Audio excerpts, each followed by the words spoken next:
వీరనారి చాకలి ఐలమ్మ 39వ వర్ధంతి కార్యక్రమం Uppal ring road Ambedkar చౌరస్తాలోని ఘనంగా నిర్వహించడం జరిగింది. ఈ సమావేశానికి జిల్లా సహాయ కార్యదర్శి పెద్దాపురం భాస్కర్ అధ్యక్షత వహించారు.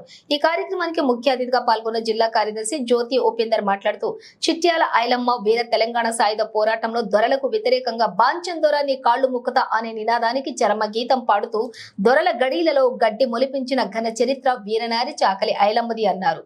అణగారిన కులాలకు అండదండగా దొరల ఆగడాలకు అరాచకాలకు ఎదురుండి నిలబడిన రోకలి బండ కారం పొడి కొడవళ్లతోటి మౌన్నతమైనటువంటి ఉద్యమాన్ని నడిపి దొరల వేల ఎకరాల భూములను పేదలకు పంచిన చరిత్ర చాకలి ఐలమ్మదని అన్నారు. వీరనారి చాకలి ఐలమ్మ సాయుధైర్యంతో పోరాటంలో విరోచితమైనటువంటి పోరాటం చేసి దేశ ముఖులను కలగడ ఆడించినటువంటి చరిత్ర అన్నది. దున్నేవాడిదే భూమి అని ఆ రోజే దేశముఖులకు గడగడలాడించి ప్రజానీకానికి సంబంధించినటువంటి పోరాటం చేయడం జరిగింది. చాకలి ఐలమ్మ విగ్రహాన్ని వచ్చే జయంతిలోగా హైదరాబాద్ ట్యాంకు బండి మీద ఏర్పాటు చేయాలి. రజకులకు ప్రత్యేక రక్షణ చట్టాన్ని ఏర్పాటు చేయాలని ఆయన అన్నారు.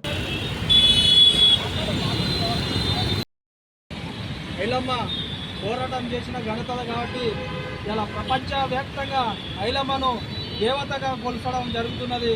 మన తెలంగాణ ప్రభుత్వం కూడా త్వరలో మనకు పెట్టిన డిమాండ్లు కొన్ని ప్రభుత్వాలు టీఆర్ఎస్ ప్రభుత్వం గతంలో ట్యాంక్ బండ్ మీద విగ్రహం పెడతానది ఆ ప్రభుత్వం ఇప్పటి వరకు పెట్టలేదు. కాబట్టి ఇప్పుడు వచ్చిన కాంగ్రెస్ ప్రభుత్వం కూడా తక్షణమే ట్యాంక్ బండ్ మీద ఆమె జయంతి ఇప్పుడు సెప్టెంబర్ 10 తారీఖు వర్ధంతి జరుపుతున్నాం. రాష్ట్ర వ్యాప్తంగా 26వ తారీఖు జయంతి ఉంటుంది.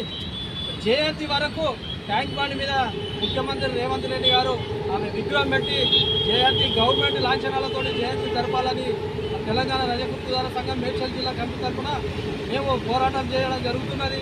ఈ పోరాటంలో జిల్లా కమిటీ ఆధ్వర్యంలో మేమందరం కలిసి మా హక్కుల కోసం కులం అంటే ఇలా రజకుడు అంటే చాలా హీనంగా చూసే తీసుకొచ్చింది కాబట్టి దాని మీద ఎంతో పోరాటాలు చేసినాం.